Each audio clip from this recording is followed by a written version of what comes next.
Hello student, मैं अंकित कुमार आपका स्वागत है अपने चैनल अपना उड़ान पर। तो आज हम क्लास 10th के फिजिक्स के प्रकाश चैप्टर का प्रिज्म को अध्ययन करेंगे। देखो, इसके पहले टोटल हमने प्रिज्म के पहले लेंस, दर्पण, मानव नेत्र सब क्या होगा पूरा पढ़ा के कर दिया हूँ कैसे खत्म। तो आज का जो हमारा हेडिंग रहेगा क्या रहेगा, प्रिज्म।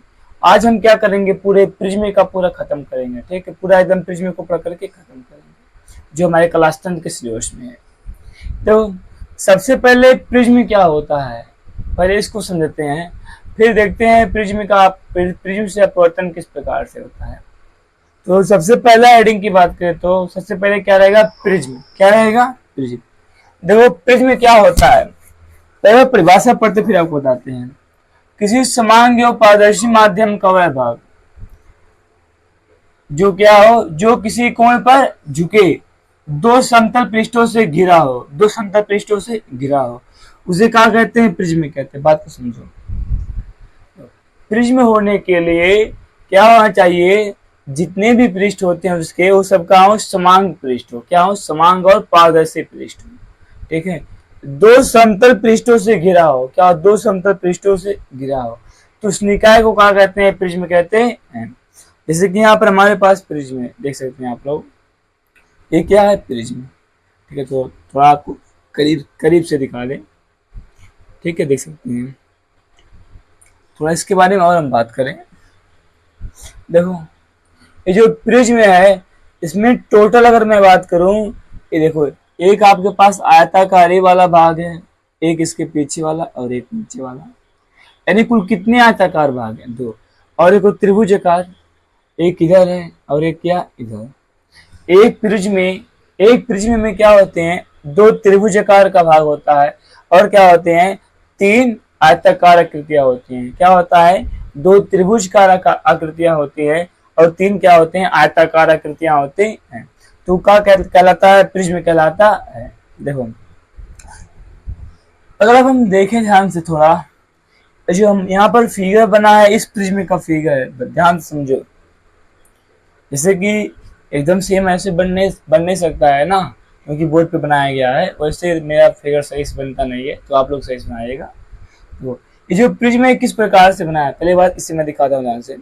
प्रिज्म आपके पास ऐसे है, ठीक है, इसी तरीके से पूरा प्रिज्म बना है, ध्यान दो। सबसे पहले कंपेयर कर रहा हूँ, एक प्रिज्म है, ये नीचे वाला भाग है जो त्रिभुज दिख रहा है, एक क्या है, प्रिज्म का नीचे वाला भाग है जो त्रिभुज है। ठीक है, एक क्या है, ऊपर वाला भाग है जो त्रिभुज, एक क्या है, ऊपर वाला भाग है। फिर देखो ए वाला कौन भाग है, प्रिज्म का ए पृष्ठ, आयताकार वाला पृष्ठ। तो आयताकार पृष्ठ कौन है, ई सी बी एफ।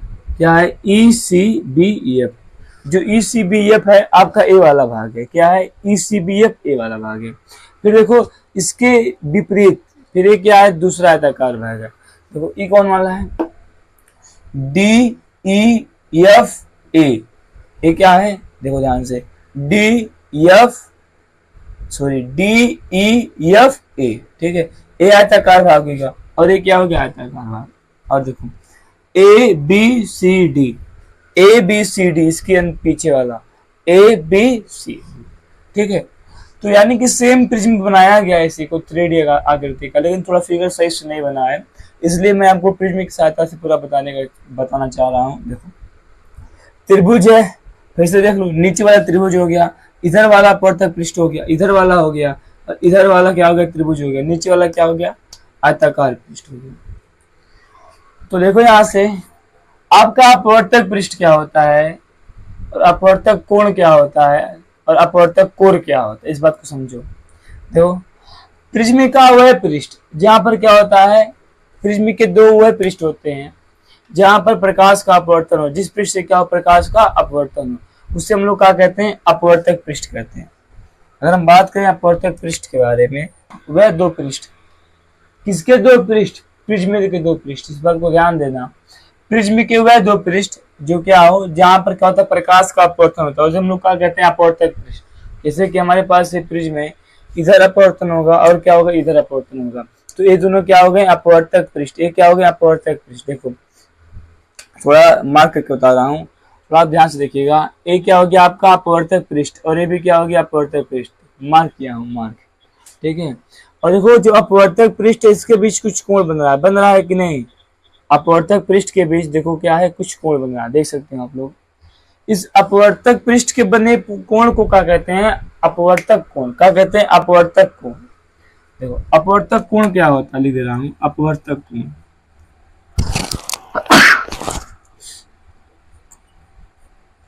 अपवर्तक, अपवर्तक कोण क्या होता है, जो ये आपका दोनों अपवर्तक पृष्ठ होता है ना, जो इसके मध्य कोण बनता है इसे क्या कहते हैं, अपवर्तक कोण कहते हैं। और देखो ये जो अपवर्तक पृष्ठ होते हैं और ये जिस किनारे पर मिलते हैं, जो अपवर्तक पृष्ठ होते हैं ये जो लोग जिस किनारे पर दोनों लोग मिलते हैं इसे क्या कहते हैं, अपवर्तक कोण। जैसे कि आपका ये अपवर्तक पृष्ठ है और ये अपवर्तक पृष्ठ है और मिल रहा है यहाँ पर ना, यहाँ पर मिल रहा है, तो ये क्या होगा, इसका अपवर्तक कोण हो गया, ठीक है। और क्या होता है, अपवर्तक कोण के सामने वाला क्या होता है, आधार। अपवर्तक कोण के सामने देखो, यदि ये क्या अपवर्तक कोण, तो इसके सामने कौन है, नीचे वाला, बात समझो।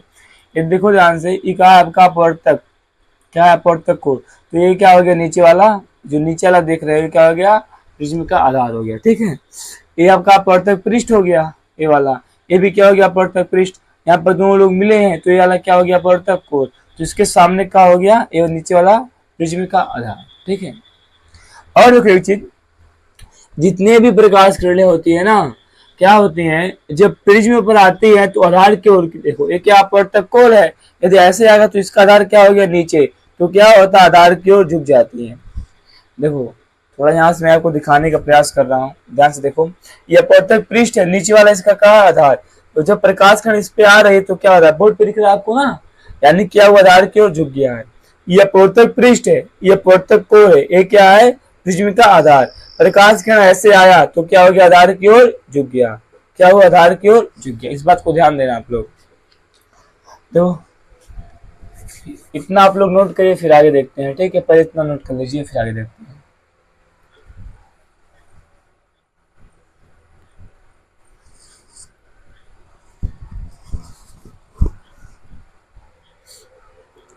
देखो इसके बाद देखते हैं थोड़ा एक्स्ट्रा चीजें, अगर हम क्या करें थोड़ा प्रिज्म को, देखो जैसे कि हमारे पास एक प्रिज्म है तो हर बार ऐसे बनाना थोड़ा कठिन होगा, तो मैं क्या कर रहा हूँ, सिर्फ आपको इस सामने वाला है, सामने आपको कैसे दिख रहा है, त्रिभुज दिख रहा है ना, तो ये खाली आपको सामने वाला भी दिखाएंगे, ठीक है। तो मैं क्या कर रहा हूँ, प्रिज्म को दर्शाने के लिए ऐसे बना दे रहा हूँ, ये क्या हो गया प्रिज्म, ठीक है। खाली आपको क्या दिख रहा है, सामने वाला दिख रहा है, ठीक है। देखो क्या होता है, यदि कोई प्रकाश किरण प्रिज्म पर आता है, यदि कोई क्या होता है प्रकाश किरण प्रिज्म पर आता है तो उसे क्या कहते हैं, आपतित किरण, आपतित किरण। देखो बाहर का माध्यम क्या है, विरल है, प्रिज्म का होता है सघन होता है। प्रकाश किरण कहां से आ रहा है, विरल से सघन में, तो क्या होगा, अभिलंब की ओर झुक जाएगा, यानी इस बिंदु पर किसकी हो सकता है, अभिलंब का, तो हमारे पास ये क्या हो गया, अभिलंब हो गया। तो क्या होगा, इसे जाना चाहिए था ऐसे, लेकिन वो क्या हो जाएगा, अभिलंब की ओर झुक जाएगा। फिर देखो इस बिंदु पे क्या हो रहा है, प्रकाश किरण कहां से आ रहा है, सघन से विरल में, सघन से विरल में, तो यानी कि इस बिंदु में किसके हो सकता है, अभिलंब के हो सकता है, तो ये क्या हो गया हमारे पास अभिलंब। अब क्या होगा, ये अभिलंब से दूर हट जाएगा, अभिलंब से क्या हो जाएगा, दूर हट जाएगा। ध्यान से देखो, जितने कोण पर आए उसे कहते हैं आपतन कोण, यानी कि एंगल आई, इसे कहते हैं जितने कोण से अपवर्तित हुआ है, अपवर्तन कोण, यानी कि एंगल आई, और जितने कोण से निकला इसे कहते हैं एंगल ई, इमर्जेंट रे, क्या कहते हैं, इमर्जेंट रे, इसे हिंदी में कहते हैं निर्गत कोण, क्या कहते हैं, निर्गत कोण, निर्गत कोण। देखो जो आपतित किरण को आप आगे लेकर के गए हो, और क्या होता है अपवर्तित किरण को पीछे लेकर के आओ, आपतित किरण को आगे बढ़ा दो, अपवर्तित किरण को पीछे लाओ, तो आप यहाँ पर देख पा रहे हो, यहाँ पर इन दोनों के मध्य कोई कोण बन रहा है, तो इस कोण का नाम होता है विचलन कोण, का नाम होता है विचलन कोण, विचलन कोण। इसे हम लोग लिखते हैं ऐसे डेल्टा करके, ये क्या हो गया हमारे पास विचलन, इसे पढ़ते हैं डेल्टा, ये क्या लिखा गया डेल्टा। तो बताओ प्रिज्म का विचलन कोण क्या होता है। यहां से मैं लिख दे रहा हूं प्रिज्म का विचलन कोण। प्रिज्म का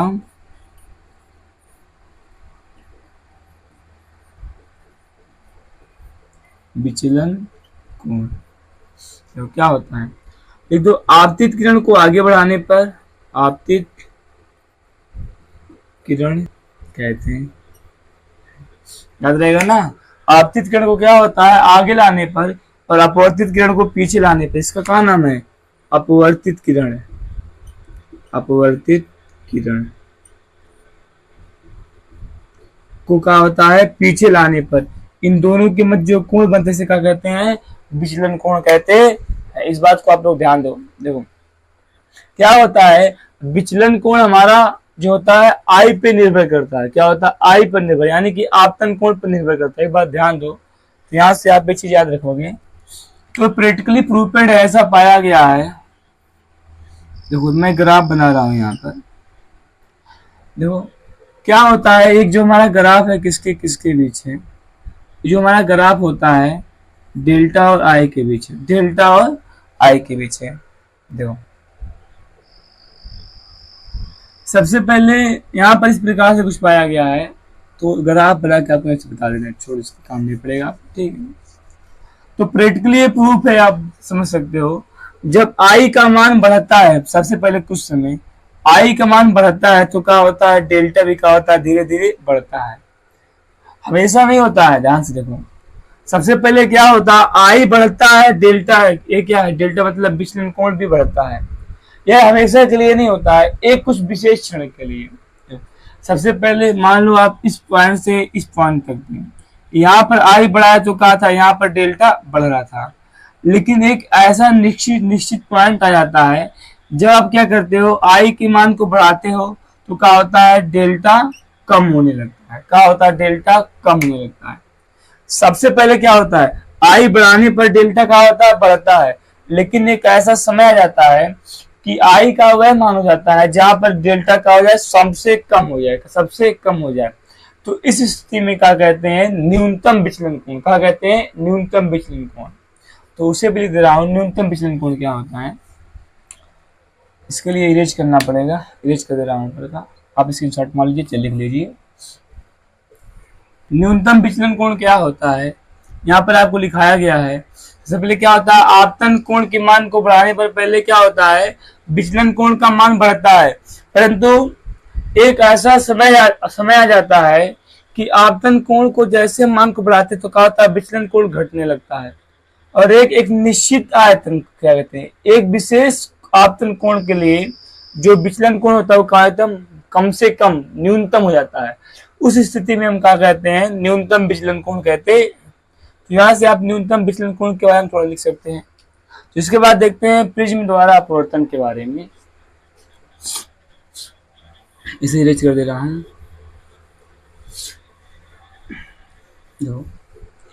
प्रिज्म द्वारा अपवर्तन, चलिए लिख लो प्रिज्म अपवर्तन सूत्र। प्रिज्म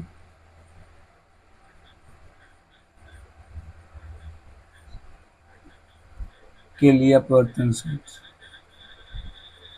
के लिए अपवर्तन सूत्र। तो फार्मूला को डायरेक्टली याद करना है, आपके सिलेबस में इसका डेरिवेशन नहीं है। तो n बराबर क्या होता है साइन डेल m प्लस का a बटे 2, फिर बटे होता है साइन a बटे 2। इस फार्मूले को आप याद रख लो। देखो जहां पर क्या है, जहां पर n क्या है प्रिज्म के पदार्थ का अपवर्तनांक, प्रिज्म के पदार्थ का अपवर्तनांक, ठीक है। और फिर क्या है डेल्टा m क्या है न्यूनतम विचलन कोण, और ये क्या है प्रिज्म कोण, ये क्या है प्रिज्म कोण। ठीक है, इतना बात आपको पता होना चाहिए। देखो साइन तो आपको पता होगा, ये मैथमेटिकली टूल है, ठीक है। और क्या है, डेल्टा एम न्यूनतम विचलन कोण है, ए क्या है, प्रिज्म कोण है, ठीक है। तो ये क्या होता है, आप लगाते हो प्रिज्म के अपवर्तन सूत्र के लिए, जब आप क्वेश्चन लगाओगे तो इसके बारे में समझ आएगा ध्यान से। तो ये जो होता है, जब प्रिज्म कोण बड़ा होता है तब लगता है फार्मूला। यदि क्या हो प्रिज्म कोण छोटा हो, यदि क्या हो प्रिज्म कोण छोटा, तो इसी फार्मूला क्या होता है, थोड़ा सा चेंज होता है। ध्यान से देखो, एक ही बजे मार्केट चल रहा है, हाँ चल रहा है, दो ध्यान से। यदि एक सिस्टम होता है, यदि आपका क्या हो कोण बहुत छोटा हो, कोण क्या हो छोटा हो, कोण सूक्ष्म हो, लिख रहा हूँ, कोण सूक्ष्म होता है, तो पता है क्या होता है, साइन थीटा लगभग बराबर किसके होता है, थीटा के। जो आपका साइन थीटा लगभग किसके बराबर हो जाता है, थीटा के। तो इसी प्रकार यहां से क्या हो जाएगा, n बराबर, देखो साइन थीटा, यदि क्या हो कोण छोटा, तो साइन वाला टर्म में क्या हो गया, गायब। तो कितना आ गया है, डेल्टा एम प्लस के ए बटे दो, बटे कितना है, ए बटे दो, दो से दो का हो गया, कैंसिल आउट हो गया। तो देखो इसका गुणा यहाँ पर हो गया, तो इधर देखो ध्यान से कितना हो गया, आपका हो गया एन ए, फिर बराबर कितना हो गया, डेल्टा एम प्लस के ए। तो देखो ए इधर आ गया, कितना हो गया, एन ए माइनस के ए बराबर कितना हो गया, डेल्टा एम। ये क्या हो गया कॉमन, तो कितना आ गया, एन माइनस वन बराबर डेल्टा एम। ये आपका आ गया पतले प्रिज्म में, ये क्या है, पतले प्रिज्म के लिए अपवर्तन सूत्र। देखो ये पता है फार्मूला कब लगेगा, जब ए का मान, जब क्या रहेगा, जो ए का मान होगा क्या होगा, 5 डिग्री से, ए का मान क्या होगा, जब 5 डिग्री से क्या होगा, कम होगा, ए का मान क्या होगा, 5 डिग्री से कम होगा, ठीक है। बस सिंपल गलत बन गया, ठीक है, ए क्या हो 5 डिग्री से कम हो, तभी मान लगेगा, ठीक है। तो इतना आप नोट कर लीजिए, बाकी न्यूमेरिकल लगाओगे सब आपको धीरे समझ आएगा, ठीक है। इतना आप नोट कर लीजिए, मैं इसे इरेज कर रहा हूँ।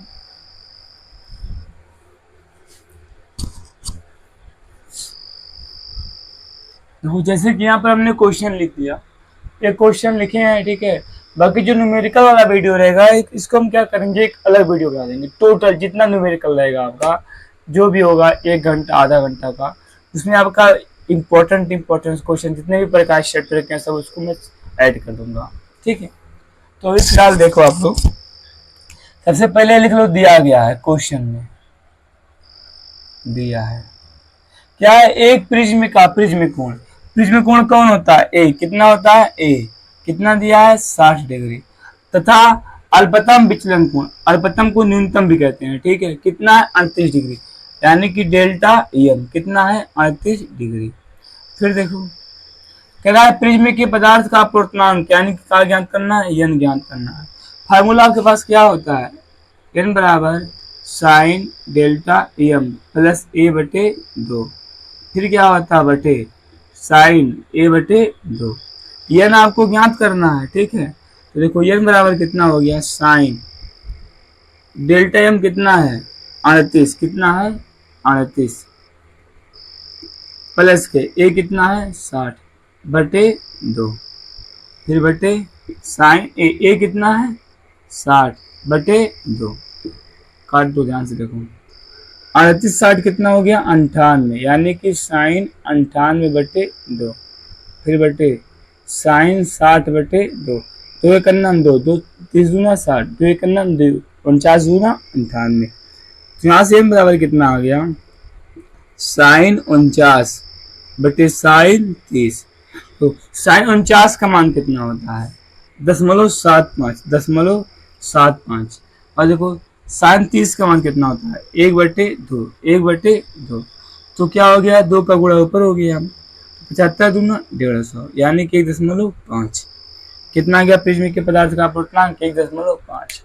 देखो यहाँ से आपने एक न्यूमेरिकल सीखा, बस ऐसे आपको इसमें खाली बताया गया फार्मूला को आप कैसे अप्लाई करोगे, बाकी न्यूमेरिकल हमारा एक अलग वीडियो पूरा बन जाएगा, ठीक है।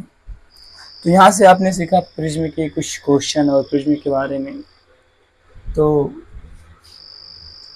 थोड़ा और बचा उसको भी हम कवर कर लेते हैं, प्रिज्म से संबंधित कुछ बातें।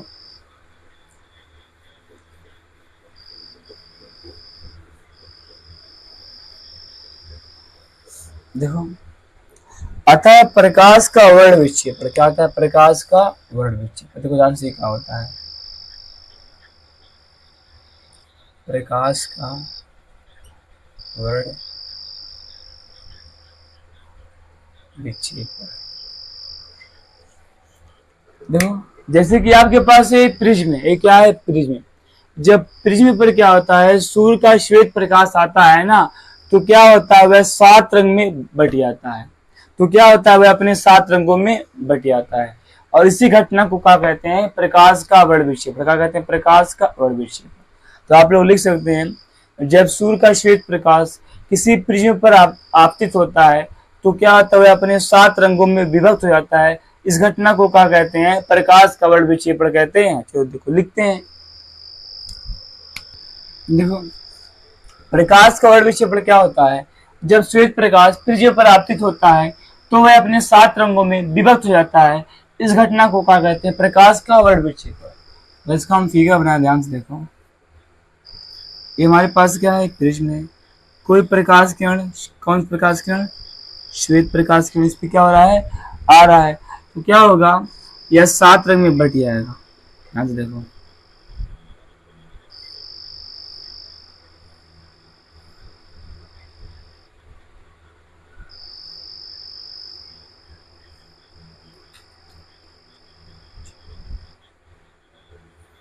सात रंगों में क्या हो जाएगा? बट जाएगा। देखो कलर का पैटर्न क्या होगा, इसे याद कर देता हूँ। बिब ग्योर क्या होता है? बिब ग्योर। ये क्या होता है? प्रिज्म द्वारा जो प्रकाश किरण का पैटर्न बनता है उसे याद करने का trick. B I B G Y O, देखो वी है, ठीक है, गलती से मैंने बी बोल दिया था। देखो वी से क्या होता है? वायलट। आई से क्या होता है? इंडिगो। बी से क्या होता है? ब्लू। जी से क्या होता है? ग्रीन। वाई से क्या होता है? येलो। ओ से ऑरेंज। आर से रेड। यहाँ पर देखो, सबसे ज्यादा जो किरण विचलित हुई है, सबसे ज्यादा कौन हुई है? सबसे ज्यादा विचलन वायलट, यानी से कहते हैं बैगनी। क्या कहते हैं? बैगनी। और रेड को क्या कहते हैं? लाल। सबसे ज्यादा विचलन किसका हुआ है? लाल, बैगनी का। किसका हुआ? बैगनी का। सबसे कम किसका हुआ है? लाल का। किसका हुआ है? लाल का। तो देखो, सबसे ज्यादा विचलन किसका होता है? सबसे अधिक विचलन, सबसे अधिक विचलन किसका हुआ है? किस किरण का? बैगनी वाले रंग का। किसका? बैगनी वाले रंग का। और सबसे अधिक किसका होता है? सबसे कम, सबसे कम विचलन।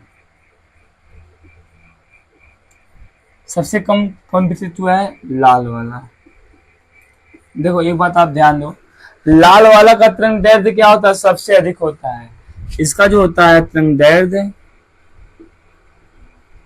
तरंग दैर्ध्य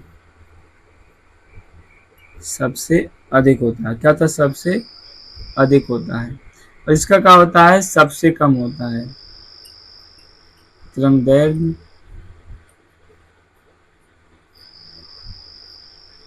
सबसे कम होता है। इस बात को ध्यान देना। तो सबसे अधिक किसका होता है? बैगनी का। यानी सबसे सबसे अधिक कौन मुड़ता है? बैगनी। इस विचलन सबसे अधिक किसका हो गया? बैगनी का। फिर सबसे कम लाल का। तरंग दैर्ध्य की बात करेंगे, तरंग दैर्ध्य की, तो लाल का क्या होता है? सबसे अधिक। बैगनी क्या होता है? सबसे कम होता है। तो यहाँ पर इसके बाद देखो, तो इतना आप नोट करिए। फिर एक हेडिंग इसके बाद हमारा लास्ट बचा उसको देखते हैं, फिर हमारा प्रिज्म क्या होगा कैसे पूरा। तो इसके बाद जो आपका हेडिंग आता है उसे हम लोग कहते हैं प्रकाश का परिकिरणन। क्या होता है? प्रकाश का परिकिरणन।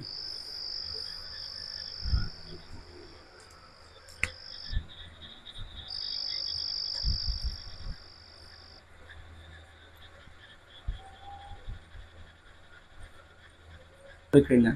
तो प्रकाश का परिकिरण क्या होता है? जब सूर्य का श्वेत प्रकाश यानी जो सूर्य का प्रकाश होता है धरती तक आता है ना, तो धरती के यहाँ पर वायुमंडल होते हैं। क्या होते हैं? वायुमंडल होते हैं। तो जो वायुमंडल होते हैं ये प्रकाश किरण की दिशा को क्या करते हैं? बिगाड़ देते हैं। यानी कि जो उसका दिशा होता है, जो किरण आता है उसको क्या करते हैं? अलग अलग दिशा में फैला देते हैं। इस घटना को क्या कहते हैं? प्रकाश का परिकिरण। क्या कहते हैं? प्रकाश का परिकिरण। यहाँ पर लिखा गया है जब प्रकाश किरण वायुमंडल के कण से टकराते हैं तो टकराने के पश्चात विभिन्न दिशाओं में फैल जाती है। इस घटना को प्रकाश का परिकिरण कहते हैं। देखो सबसे ज्यादा जो परिकिरण होता है किस कलर का होता है? सबसे अधिक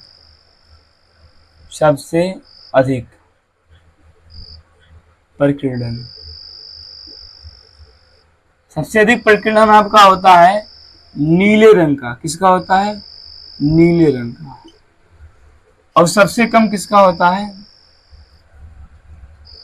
सबसे कम लाल रंग का। किसका होता है? लाल रंग का। प्रकाश के प्रकीर्णन के कारण ही क्या होता है? जो आकाश होता है नीला दिखा, जो बादल जो क्या होता है? आकाश होता है को क्या होता है? नीला दिखाई देता है।